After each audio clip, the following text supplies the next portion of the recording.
Ndagushoje cyane wowe udahwema gukurikira Light TV 20. Uyu munsi tugiye kugaruka ku migani isekeje.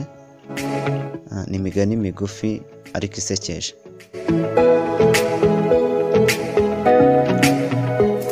Turaza nanone kugaruka muri byenda gusetsa. Icyo nkusaba ni gukora subscribe hanyuma ukagumana natwe. Ni mugufi ariko usekeje.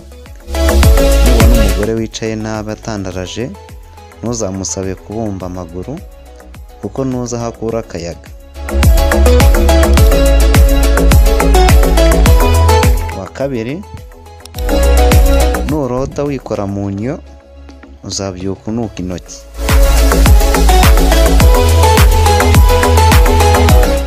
Wa gatatu, nta sugi iba muri materineti. Wa kane, agati kazagusiga amabyi ukanera inkubirane.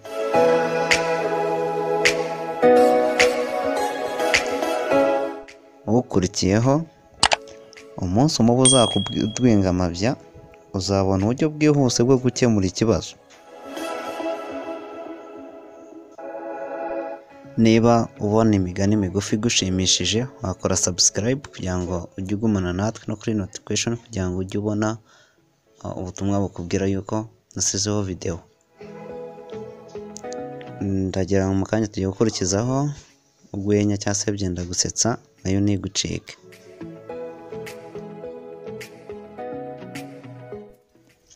Kanizere ko iyo migani migufi isekeje yakunejeje.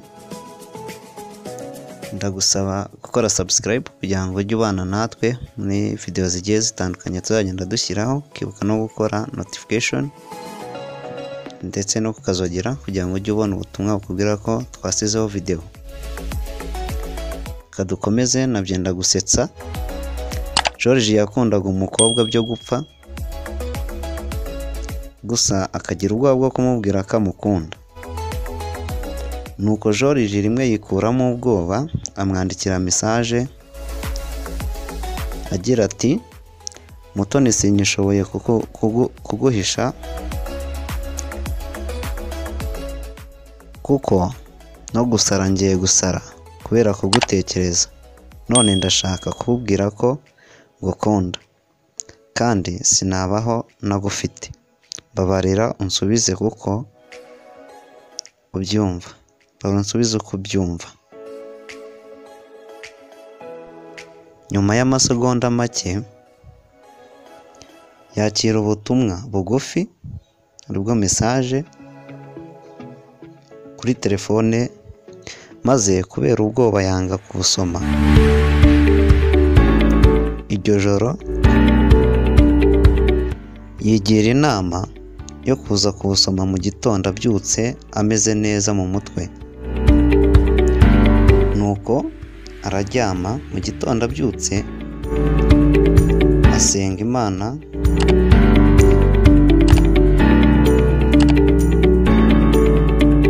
ize kuza irimo ubutumwa bwiza. Arabyuka ajya muri dushe, arangije koga arambara, ubundi arabanza anywa icyayi. Mbere yo kubusoma byose birangiye, afata telefone n'amatsiko menshi ngo asome message.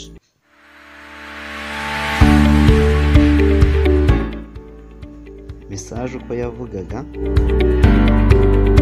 mukiriya mwiza, ayo mufitemo ntahagije, shyiramo andi mayinite ubone kohereza ubutumwa. Wakoze cyane kandi ndagushimira wowe waduteze amatwi kugeza kuri uyu munota. Nsaba nawe kuba wakora subscribe kugira ngo ujye ubana natwe, ukore no kuri notification. Ni umusanzu musabye kandi nizeye ko ari umusanzu utakugoye uretse gukandaho gusa. ndashimira umuntu wese wakoze subscribe kuri iyi channel, urimo ureba iyi video cyangwa se urimo wumva ibiganiro, warakoze cyane kandi umve yuko nkushimira cyane ku musanzu wawe wamaye cyangwa se waduhaye. Warakoze cyane, Imana ibaha umugisha. Naragenda nifuza yuko watubwira muri comment ko wabonye iyi video, ndetse ukatubwira n'ibyo ushaka yuko twazaganiraho ndetse n'icyo ubona nakosora.